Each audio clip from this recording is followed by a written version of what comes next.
Hey, this is Charles, your host of the Detroit Metro Plug podcast, where connections matter. I bring you interviews of Detroit difference makers in the area of entrepreneurship and community involvement.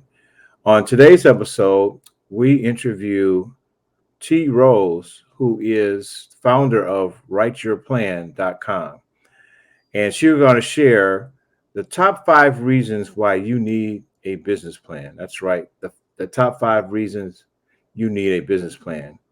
So let's get started. Hey, everyone, and welcome to the Detroit Metro Plug podcast, where connections matter. I'm Charles, your host of the Detroit Metro Podcast, where I bring interviews of difference makers in the area of entrepreneurship and community involvement. And I want to thank you for tuning in on this podcast. I'm excited today. We have a very special guest, a difference maker in her field. Tonight or today, we welcome our guest, T.ROSE, who is a business plan specialist. Before I turn it over to her, let me read you a little bit of information about our next guest. T.ROSE founded the website writeyourplan.com. She founded this website, writeyourplan.com, in 2017 to help entrepreneurs assess their business potential. Also, it helps entrepreneurs to attract investors and lenders, to meet compliance standards, and to turn their ideas into reality. As a college professor, she's developed and taught entrepreneurship curriculum on the core fundamentals of business ownership based on her research and personal experience as an entrepreneur. WriteYourPlan.com specializes in working with entrepreneurs who are seeking funding to support their business to write a comprehensive business plan. T.ROSE is the mother of 2 highly motivated daughters. She's earned her master's degree in guidance and counseling, has served as a human resource consultant, public speaker, business owner, and international business trainer. Ladies and gentlemen, let's welcome our next guest, T.ROSE. Hi there. Thank you so much, Charles. I Yes, appreciate being here today. thank you, thank you. So tell us a little bit about yourself, anything you feel comfortable with. You said a lot there. I am originally from Detroit. I live in Florida now, and I have this company, Write Your Plan, where I am helping entrepreneurs to grow and expand their businesses. I have been a business owner for decades, well over 20 years, taught entrepreneurship as a college professor. So I helped hundreds of people to learn the fundamentals of what it takes to start a business, how to write a competitive and comprehensive business plan. And as you said there, I own businesses, I've sold a business, and I was an international trainer. And so, what I did there was I actually traveled to 5 different countries to teach people how to start a business. I went to Qatar, India, Serbia, London, across the United States and Canada, training people on how to start their businesses. So, what I've been able to do now is to just sort of take all of that knowledge and experience and put that into a framework to help entrepreneurs to grow their businesses, to teach them how to scale up to that next level that they're looking for. That is awesome. That's awesome introduction. So you have quite a deal of experience with hands-on with your own businesses. You mentioned that you sold your business that you had. Mhm. Also, you've done business on the international stage. That's awesome. Yeah. Okay. So the theme of this podcast interview, I like to bring people on to share, a little bit of tips and also their services and how they can help entrepreneurs and business owners and community leaders increase their reach. Mhm. And our theme for today, for this podcast, is going to be on the top 5 reasons to write a business plan. The top 5 reasons to write a business plan. Before Yeah. we go into that, kind of tell me with this particular business, how did you get started in doing this?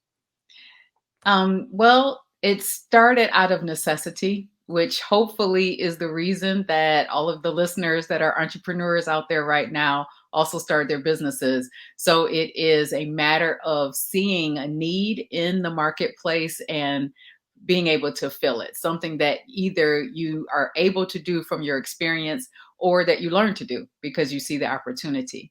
And so the need that I saw was that there were a lot of people, when especially when they knew that I owned a business, or they knew I was a professor in entrepreneurship, they would ask me questions about growing their business.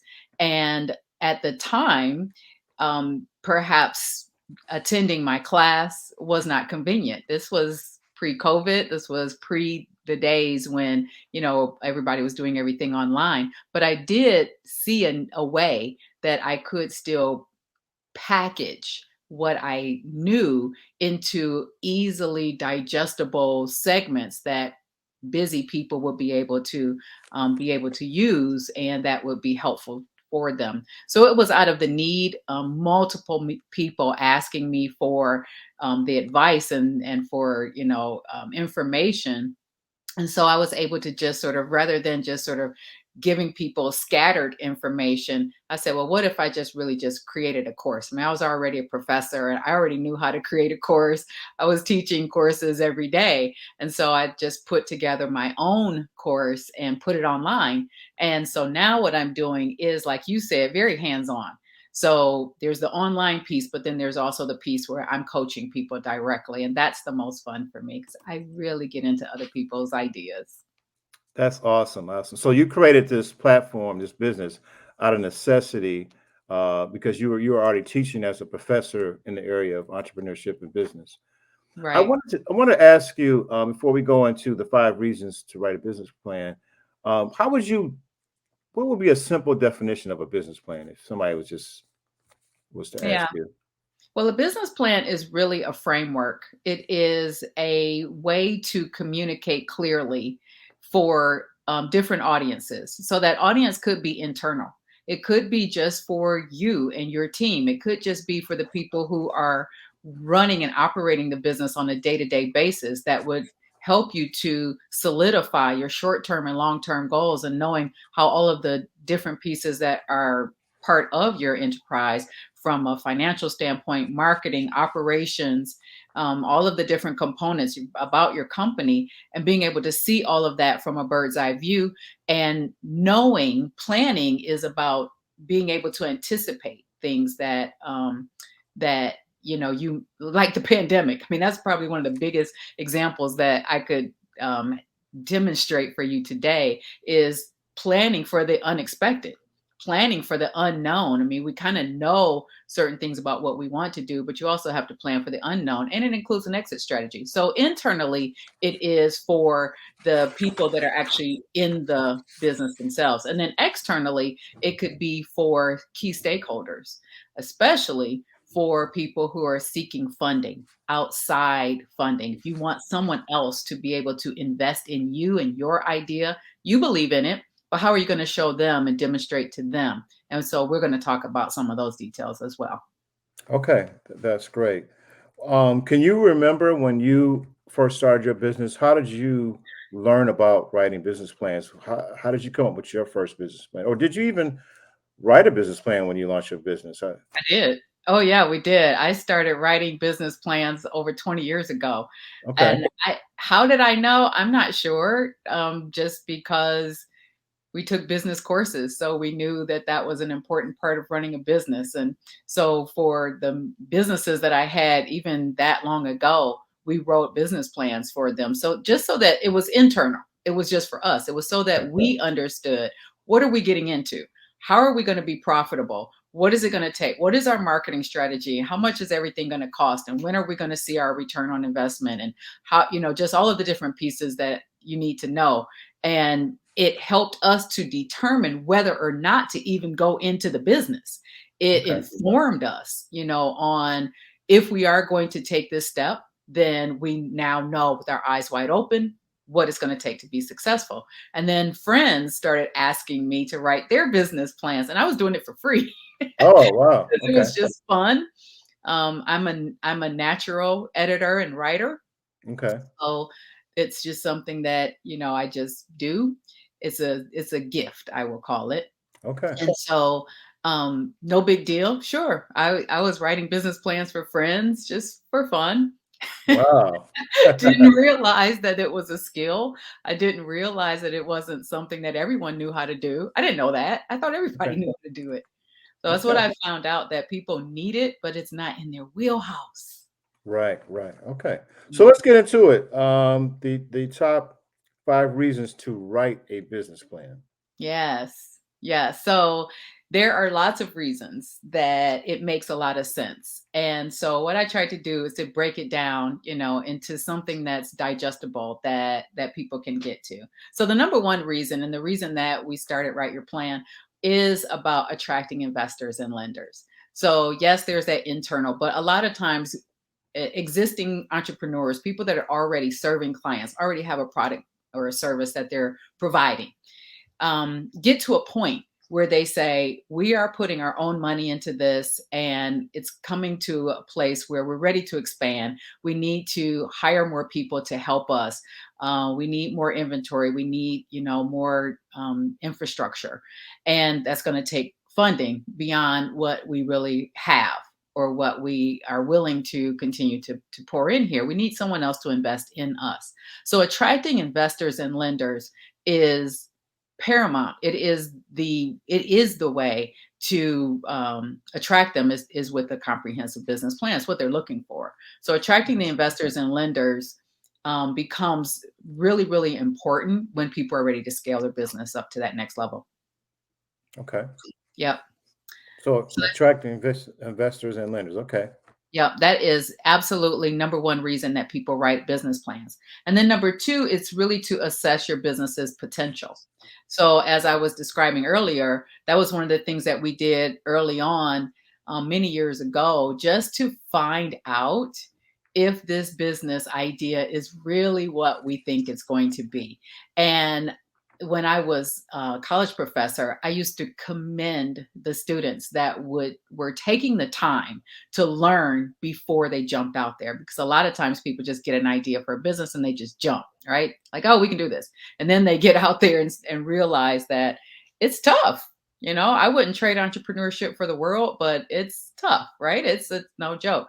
It is. You're going to work harder for yourself than you would ever work for anybody else. You're going to work longer hours, and I wouldn't trade it. But it's really about assessing that potential. So I used to tell them that there's one of three outcomes that you're going to have as a result of writing your business plan and really seeing every aspect of your business on paper and doing that research and doing that work. So number one result could be that you find out that the idea that you came up with originally is absolutely as pristine and perfect as you thought it was, and you should run with it. Absolutely, you're on it. Do it. The second result could be that you have a great idea, you're off to a good start, but maybe you need to tweak a few things. Maybe, there's not exactly what you thought. Perhaps now that you've done this research, you've figured out there's a little shift that you need to make in order for it to really get you where you want to be. And that's actually what happened with me, even with this business, even with Write Your Plan. My original idea is not what it is today. Okay. It's evolved. And the third result that could come from writing a business plan is to say, you know what, that was a great idea, but I don't think either I'm not right for it, or it's not going to work, or it's not going to work the way I thought. And so now you have the skill. You can use that to apply it to something else and say, well, let's try another idea. And that happened a lot. Okay. Okay. Mhm. So the second step is to assess your potential. Yeah, And exactly. okay. That's exactly right. That's exactly right. So then the third reason to write a business plan is to double your odds of success. Now there's a ton of research out there about why businesses fail, who fails, who succeeds, and why. And that's what I'd like to sort of dig into, is why. Why is it, if we know that 90% of all businesses that start are going to fail in the first year, 90, there were over 4 million businesses started in 2020. Wow. So, yeah. So to imagine, that there's going to be so many of them that are no longer around a year later. That's really, it's kind of scary in a way. But Yeah. then when you take the 10% that did make it beyond the first year, 70% of them are going to fail within 5 years. So they might hang on for a little Okay. while longer, but there's going to be another 70% that fail within 5 years. So if you make it beyond the 5 year mark, wow, you've really done something phenomenal. And that doesn't, and failure, before I even go any further with that, let me just back up and just talk about failure, because there's nothing wrong with failure either. I mean, like I said, I've had several businesses over the past 20 years, and some of them failed. I've Right. had Right. successful businesses, I sold a business, and I've had businesses that just didn't work, that just Okay. were wrong. So it's Okay. okay, because you learn from that, and it all, becomes part of your story. All right. So that is part of it too, is, just being able to double your odds of success. Because when you have a comprehensive business plan, the statistic that is telling me that 70% of businesses are going to fail within 5 years, the flip side of that is that 30% of them succeed. So I want to know, what did that 30% do that Okay. succeeded? And the number three reason that they succeeded was because they had a plan. Okay. Okay. Proper planning, and just, Benjamin Franklin said that failing to plan is planning to fail. And Okay. so there's lots of evidence that demonstrates that if you just kind of flying by the seat of your pants with no plan, no roadmap, no framework, and no idea of where you're going to be in the next 30 days, where you're going to be in 6 months, a year, 3 years, 5 years, no projection whatsoever. You're just kind of running. Those businesses tend to fail. And a lot of times it's because they're making financial mistakes. So if the third reason is because they don't have a plan, the first two have to do with money. Okay. So what I said is, well, if we can fix the number three, helping people with a plan, and then help them to get to investors and lenders, that solves issues number one and two. So now we have a framework to help people to be in that 30% that succeed. Wow, wow, that's awesome. So the third reason to have a business plan is to double your odds of success. Now, Right. I'm curious, you stated um, that in the first year, 90% of business fail.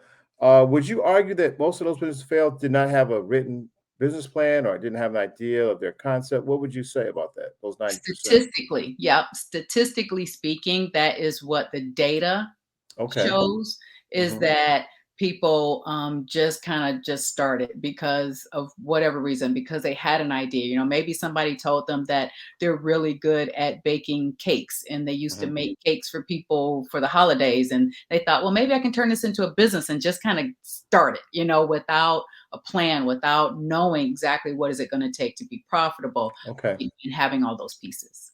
So just by sitting down, doing some market research, coming up with a plan, increases their odds of success.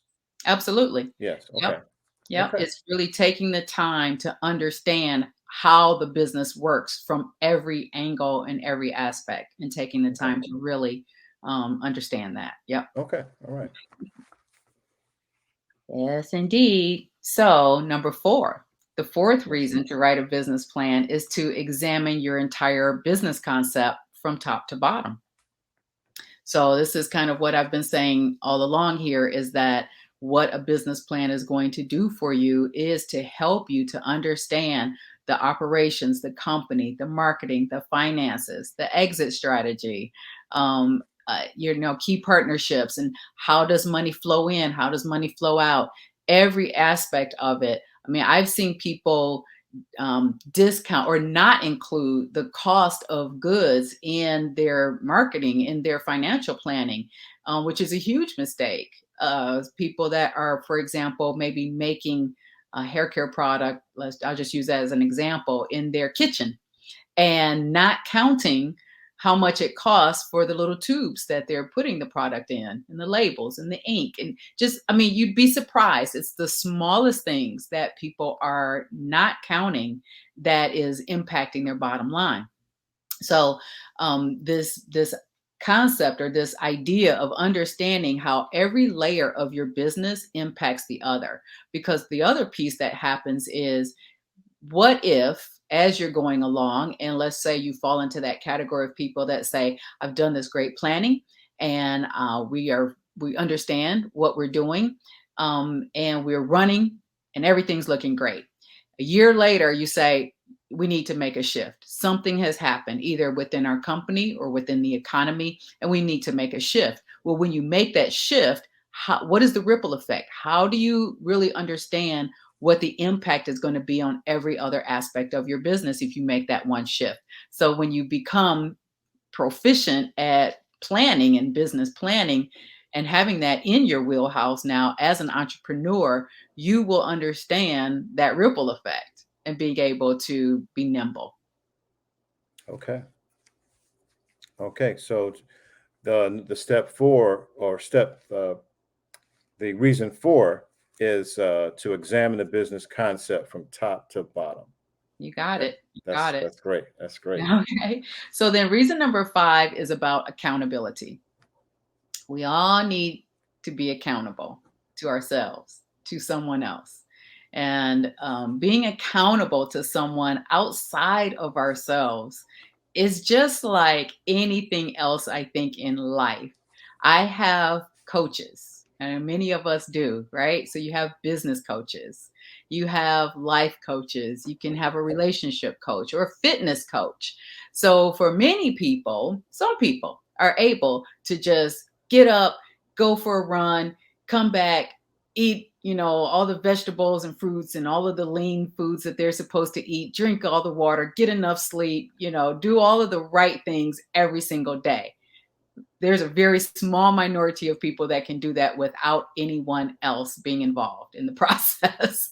Most people need accountability. They need someone else to be there to say, first you're going to do this, then you're going to do that, and you're going to get it done within this time frame. So having some accountability within your business, it could be the partners within the business, that each person has a role, right? So if it's a lot, some people are solopreneurs, and so you have to be accountable to yourself for everything. It really helps to have somebody else to bounce your ideas off of, and when you're struggling or when you're feeling like things are just getting overwhelming. So having an accountability partner is really, really helpful. But when there are multiple people that are running a business, many times each person has a different role. And so, one partner is expecting the other partner to pull their weight. And if you're not, then it kind of throws off the entire enterprise. And so that accountability really comes into play, because how are you going to reach those milestones that you've set for yourself? How are you going to stay on that metric tracker if you're just kind of, letting yourself off the hook and not being accountable to anyone else? So accountability just really helps you to stay on track. Okay. So accountability to keep yourself on track and focus on the direction of the business. That's Mhm. awesome. So I Right. want to go into a few questions regarding the 5 reasons to write a business plan. Um, First, I wanted to start with I guess the ideal person to write a business plan. You mentioned a little bit about, like, let's say a person had something as a hobby. They like to bake, and they've provided some pies or cakes at the Christmas party, and somebody had a sample, and they said, "Man, this is really good." And then they requested, "Can you make one for my gathering?" And so that person makes a few for the gathering, and then word gets around how good that person's cakes and pies is, and then they think, "Hey, maybe this could be a business," and start selling them. At Yeah. what point is the writing a business plan good for that person just starting out from a hobby? They have a main job. It's not a source of income. It's kind of like maybe a side hustle. At what point should they consider putting that into a business and writing a business plan? I would say at the point that they decide that they want it to be more than just a hobby. You cannot Okay. have a hobby as a business from an IRS standpoint, right? So Okay. they're not going to let you get away with that for long. You do have to at some point show a profit, or else IRS is not going to allow you to keep taking those deductions. They're going to say, nope, this isn't a business. This is a hobby. Have fun with that. Right? Right. So at the point that they want to get serious, if you're just doing it for fun, if you're just doing it for family and friends, I mean, just like me writing business plans for fun, Right. Just for my family, no big deal. But at the point when I said, you know what? Perhaps I should turn this into a business. I sat down and Mhm. wrote my own business plan. I did it. I just kind of sat down and did it. Okay. Yeah. So at the point that you're ready, that you're serious to really look at it as a serious business, as a legitimate business, you're ready to get your LLC, your EIN, you're ready to have a business bank account. It's not a hobby anymore. Whether you're intending for it to be something that replaces your income or if it remains as a side hustle, it doesn't matter. But it's at the point when you get serious. Okay. So when you get serious about it, you should start considering putting a plan together. Now, I've had a little bit of experience of writing my own business plans for various different projects. Good. And one of the challenging things that I found in writing a business plan is the market research to try to figure out if what you're doing will work. Like let's use the cake pie person. You know, what's a representative sample that people would actually buy what you're selling? How do you go about finding that research? What does a person do? Well, They there's talk. lots of They ways. talk Yeah. to you first. Well, you know what? There's lots of ways to do market research depending upon, what it is that you're doing. With that, because that is a food product, the example that we're using right now, um, a lot of times I would go ahead and say, you kind of already have some market research. That's the reason that you're considering shipping this into a real business because people keep requesting your food. And so perhaps you need to have some beta testing where you're going to try some different recipes. Perhaps you're going to create your own recipes. It depends upon the expansion that you want to create. Is this going to be a recipe book? Is this something that you're going to need to get into a commercial kitchen with? Is this something where you want a storefront? I mean, are you eventually wanting to franchise this idea? And so it really just depends upon the scope and the scale of where the entrepreneur wants to take that business. But market research in this example, because it's a food product, it would have a lot to do with um, taste testing and having maybe blind taste tests and trying new recipes with people. Another piece that you do is always looking at your competition. And I always tell people that competition is good. Do not fear competition. Don't run from competition.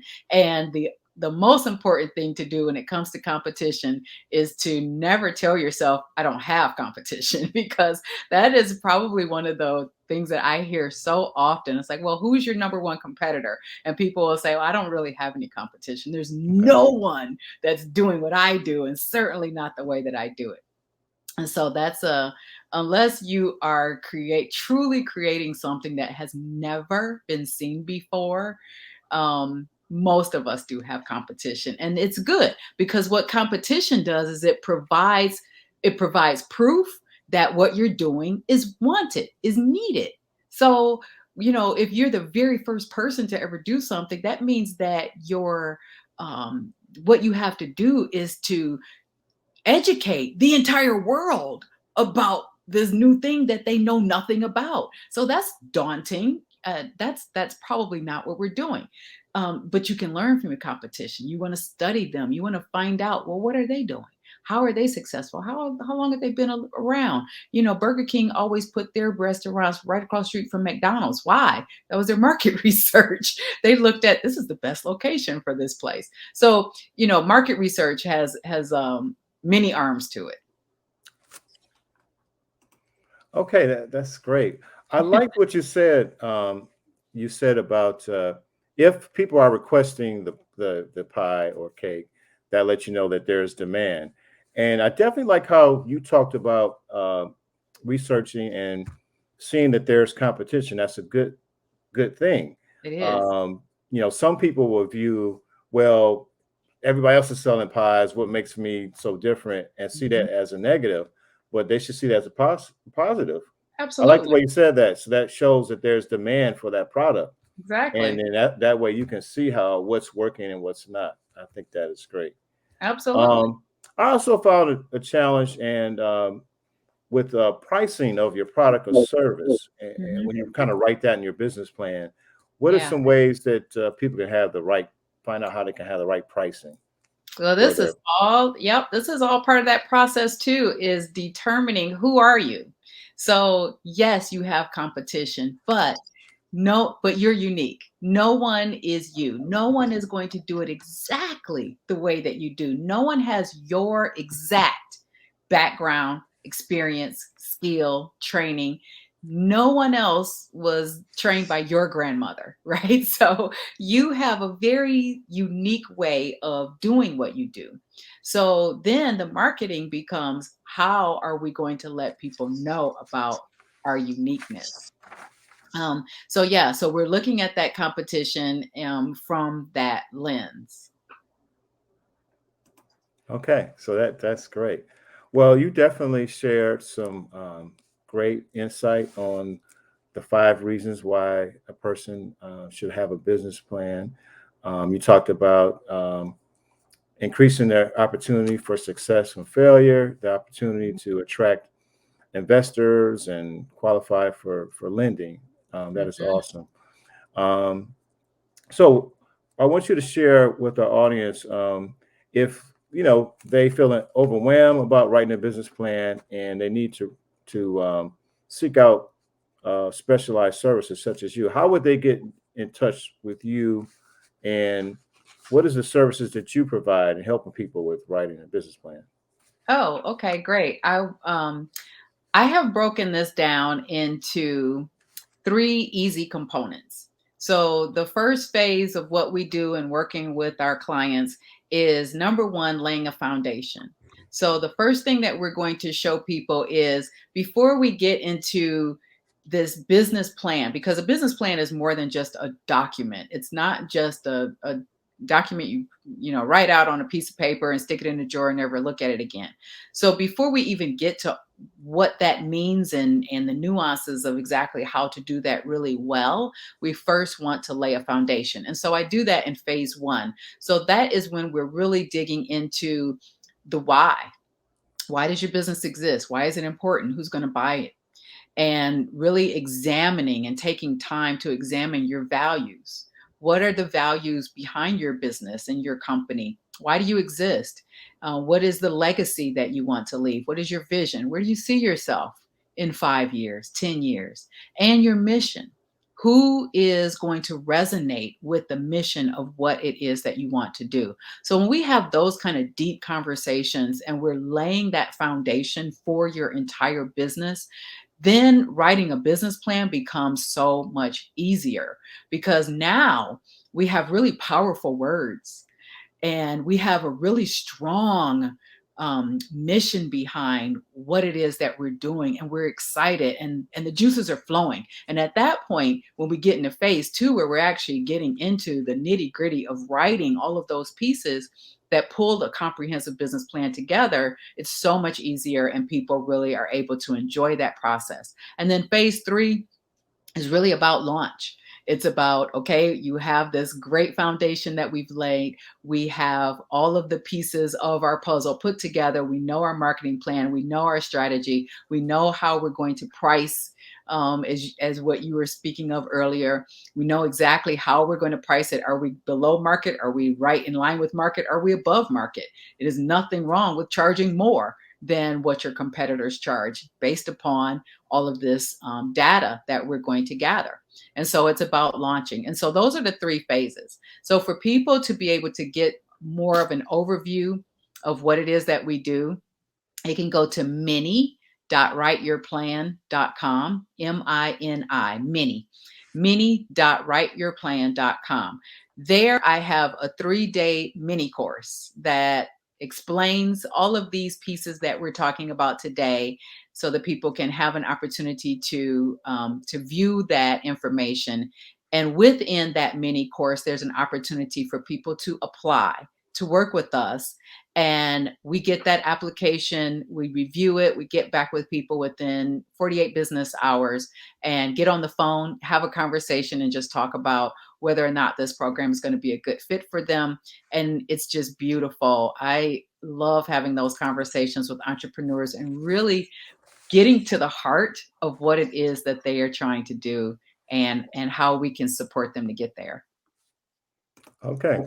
So that's wonderful. So it looks like you have, if I'm not mistaken, you have, so it's two separate websites. There's the mini uh, write your plan, and then there's the write your plan. Or how are they different? Right. So the writeyourplan.com, that is a landing page where people can, there's free information on there too, no problem, go there, check that out. There's a free PDF on there that people can download that was going to help them with some of this thought process. The mini dot writeyourplan.com is where they can go to view the free 3-day mini course. So lots of free stuff that I have available for people to get to Okay. know me and get to know, our program and what we're about. And after doing all of that, if they're interested in applying to work with us, they can absolutely do that. And we'll go from there so we can have those conversations. Because I like to have that one-on-one conversation with Okay. people. When I went on your website, it's had, I guess, the landing page at writeyourplan.com. Hmm. It said on there, you're able to launch your business in 12 weeks. Now, what is Yeah. that? A different program? What is that all about? No, that is actually the 12-week program is what we do in that those 3 phases that I talked about. That Okay. is a 12-week program that we do with people. There's a lot of research around 12 weeks being a phenomenal time frame for doing something really Okay. important. Mhm. So that's why we use that 12-week time frame. Who would you say is your ideal customer? My ideal customer would be someone that has been in business for over a year, is already serving clients, already have a client base, they already have a product or service, and they are really ready to scale to the next level. And the way that they want to scale is to attract investors and lenders. Because we have a lot of experience and a track record in being able to help people to do that successfully. Okay. And I don't want to mislead people who are going to watch this and see your services. I don't think you're saying you're going to write their business plan for them. I'm assuming you're going to guide them through the process. Is That's that fair right. to say? Okay. That is fair to say. I don't want nobody to say, "Hey, I'm gonna get in contact with this Yeah. lady. I'm gonna So send her she my can write my email, and she's business gonna write my plan. business plan." Yeah, So I find there's some work involved. oh, absolutely. As an entrepreneur, I just find that there's so much value in taking ownership of setting those goals for yourself. You don't want me determining for you what your long-term goals are. You want to dig in there and like I said, this is a skill. So a year from now, as you decide it's time to shift, for whatever reason, the marketplace, something has made us decide that it's time to make a new change in our business. You now have a skill and you understand the ripple effect across your entire organization if you make that one change because you did that work yourself. And that's also why it's 12 weeks, because I know people are busy. So rather than trying to cram it into, a weekend, which we can do, but I find that there's value in taking your time and it's preparation. So when an opportunity presents itself, you're ready. Awesome, awesome, awesome. So I like that 12-week period course where they take their time. Yeah, Now, do you work with them once a week, and they have homework assignments or projects? How does that format go? absolutely. That is precisely how that process works. So over those 12 weeks, the entrepreneur will have access to self-paced modules. So that's the beauty of it too, is that, no matter how busy you are, you decide your time and when you're going to work on it. So, but Okay. I give you a roadmap over the 12 weeks. So each week, I recommend that you get a certain piece done. That's that accountability, right? And they'll do that work. And each week we will meet and I provide one-on-one feedback for people and help them through that process. Okay. Okay. So as we wrap up this segment of our podcast, Yeah. do you have any upcoming announcements or anything you'd like to share to our viewers? Yeah. So that mini course that I told you about, I just revised it. So it is the new thing that I'm promoting right now. So mini.writeyourplan.com is a great way to get some more information about what we're doing and apply to work with us. That's awesome. That's awesome. So I just want to thank you for being a guest on this segment of our podcast. You shared some great information on the top 5 reasons why a business should write a business plan. And I like the fact that just the fact writing a business plan will increase your odds of success. That is an amazing statistic that 90% of businesses fail in the first year, Yep. and then I think you said in the second year, 70% of business Within fail 5 years. within 5 years. Yeah. 5 years. So, Mhm. so if definitely those who are seeing this podcast, you definitely want to consider, if you don't, to have a business plan and to reach out to T.ROSE, who's going to help you uh, and take you through that process of writing out a business plan, this document that can position you to be successful. So I want to thank you again Yes. for being on on this podcast and sharing your insight on business plan writing. Thank you. Thanks for having me. It was fun. Well, that wraps up this segment of the podcast. Our guest is going to be featured in a bonus episode, so I encourage you to watch that. And if you find value in this podcast, I do encourage you to subscribe, to like and subscribe, leave your comments. Um, we attempt to bring difference makers in the area of entrepreneurship and community involvement. So I thank you for your time. Leave some comments, subscribe, and hit the notification bell to see other episodes. So thanks again for joining the Detroit Metro Plug podcast.